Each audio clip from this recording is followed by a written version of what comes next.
Probably the most commonly seen idea in set theory, at least outside of mathematical circles, is a Venn diagram. You may have seen these on the internet or in a newspaper. And it's just a visualization, a way of representing elements which may or may not belong to multiple sets in a way which visualizes them based on the sets which they do belong to, all of the sets which they belong to. So usually we will represent these sets by circles which overlap, and we can place the elements in just one set, or the overlap of two sets if they belong to both of those individual sets, or perhaps outside of those sets if they belong to no sets at all. And this is named after the mathematician John Venn, who was a very impressive man indeed. He was a mathematician and he was from Yorkshire. I'm a mathematician, I'm from Yorkshire. He was also a priest, and he did a lot of work campaigning for equal voting rights. I can't say I've done either of those things.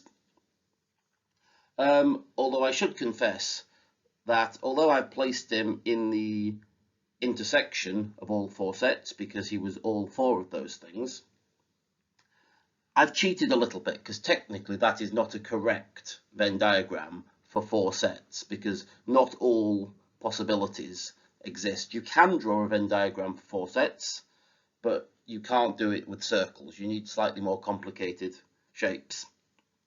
Because, for example, if I look at this Venn diagram as I've set it up, there is no area which is mathematician and priest but not Yorkshireman or equal voting rights campaigner, and I think there is no overlap of equal voting rights campaigner and Yorkshireman without being mathematician or priest. So it is possible to draw a mathematically precise Venn diagram for four sets. I just haven't done it there.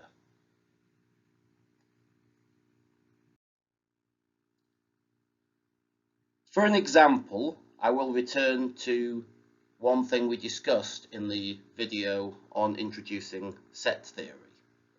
And this is based on the Australian states and autonomous territories. There's 6 states and 2 territories.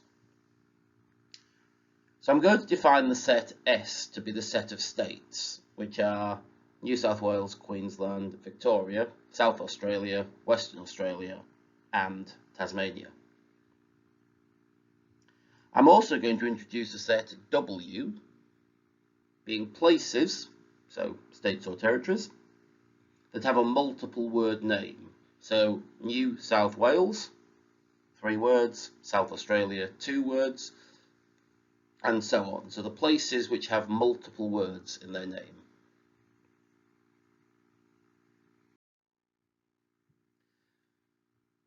Using those 2 set definitions, I can work out other intersections, unions, complements of those. For example, S complement, the list of states or territories which do not belong to the set of states. So that's the 2 territories, the Australian Capital Territory and the Northern Territory. I can also work out states and multiple words, so S intersection W, so the states with multiple words in their name are New South Wales, South Australia, and Western Australia.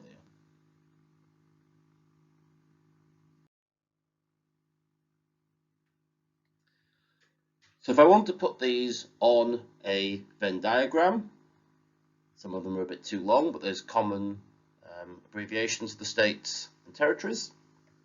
So I would set up here a simple 2-set Venn diagram, S and W, and potentially the overlap of them.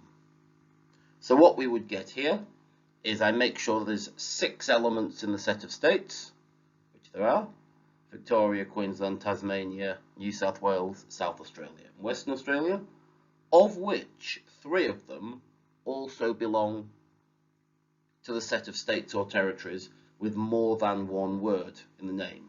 So New South Wales, South Australia, and Western Australia are both states and places with more than one word in the name.